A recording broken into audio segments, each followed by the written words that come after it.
Vous parlez de l'Europe, justement. Emmanuel Macron, le 31 décembre au soir, lors de ses vœux aux Français, a longuement parlé de l'Europe. Et d'ailleurs, il appelle à une Europe plus forte et plus souveraine. Écoutez.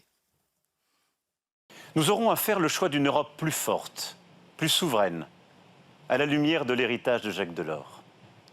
Une Europe qui œuvre à la paix au Proche-Orient et sur notre propre continent, en continuant à soutenir le peuple ukrainien et avec lui notre sécurité, notre liberté, nos valeurs. Philippe de Villiers, une Europe plus souveraine. Est-ce que vous partagez ce vœu d'Emmanuel Macron ? Qu'est-ce que c'est la souveraineté européenne ?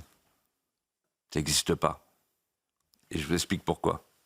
Tous les constitutionnalistes reconnaîtraient mon propos, tous ceux qui ont écrit sur la question de la souveraineté.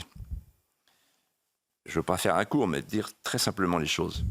Qu'est-ce que la souveraineté ? Marie-France Garot disait la souveraineté, c'est comme une femme enceinte. On est souverain ou on n'est pas souverain. On n'est pas à demi-souverain. Une femme n'est pas à demi-enceinte. La souveraineté, c'est vis-à-vis de l'intérieur du pays, le primat de l'État sur les féodalités, et vis-à-vis de l'extérieur, le primat de la nation sur les hégémonies et les empires. C'est ça la souveraineté. De Gaulle disait, pour qu'il y ait souveraineté, il faut qu'il y ait un peuple. Pour qu'il y ait démocratie, il faut qu'il y ait la souveraineté nationale. Et donc la souveraineté européenne, ça n'a aucun sens puisqu'il n'y a pas de peuple européen. Il y a des peuples européens, mais il n'y a pas un peuple européen. Et donc c'est le faux-nez d'une gouvernance sans les peuples. Et ce qu'a voulu faire Jacques Delors, je l'ai compris plus tard, et François Mitterrand, et tous les autres, et tous les européistes, c'est ce que veut faire Madame van der Leyen, c'est abolir les nations souveraines, mais ce n'est pas pour faire une nouvelle nation. C'est pour faire un laboratoire mondialiste d'un pouvoir où il n'y a plus de gouvernement, où il n'y a plus de frontières, où il n'y a plus d'exécutif, etc. Et donc là, nous sommes à la croisée des chemins parce que pendant que nous, on parle, ils avancent.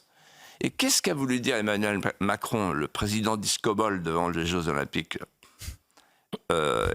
Il a voulu dire, sous-entendre qu'il y a un projet de traité là. Vous savez ça ? Vous êtes au courant ? Ben non, expliquez-nous. Alors, il y a deux changements majeurs. Le premier, c'est un élargissement à 40 pays, sous influence allemande, c'est-à-dire les Balkans. Et deuxièmement, il y a un projet qui est passé déjà Verhofstadt, il s'appelle.